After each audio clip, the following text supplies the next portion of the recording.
नमस्कार मित्रांनो, आपण दिग्रस तालुक्यामध्ये कोलुरा या गावात आहे आणि इथं हा चियाचा प्लॉट आहे. आणि बऱ्याच लोकांना एक प्रश्न असतो की या चियाच्या प्लॉटला युरिया टाकू का. आता या प्लॉटला 1 महिना झाला आणि याची वाढ अजून फक्त एवढीच झाली. आता बरेच लोक म्हणतात की हरभऱ्याची बरीच वाढ झाली, गव्हाची बरीच वाढ झाली. लक्षात ठेवा, चिया हा 1 महिन्यापर्यंत वाढत नाही. 1 महिना झाल्यानंतर त्याची वाढ एकदम फास्ट होणं सुरू होते.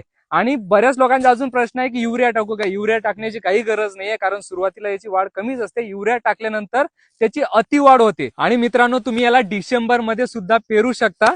आणि या चिया सीडचं एक खास महत्व म्हणजे याचं 90% जर्मिनेशन हे सीड्स मधून होते आणि जे 10% जर्मिनेशन आहे ते मधमाशामधून होते. तुम्ही एका एकराला किती किलो बियाणं वापरलं? आपण 2 किलो वापरलेले, पण याचं जर्मिनेशन एवढं खतरनाक आहे तर त्याच्यानं नाही का आपल्याला वाटते थोडं कमी वापरलं तरी चालते.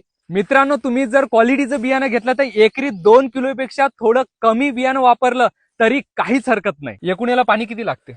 5 ते 6 पाणी लागते माया अंदाजान कमीत कमी येईल. आणि खर्च एकरी किती येईल? याले 7 ते 8 हजार रुपये जवळपास खर्च येते पेरणीपासून तर काढूपर्यंत. काढेपर्यंत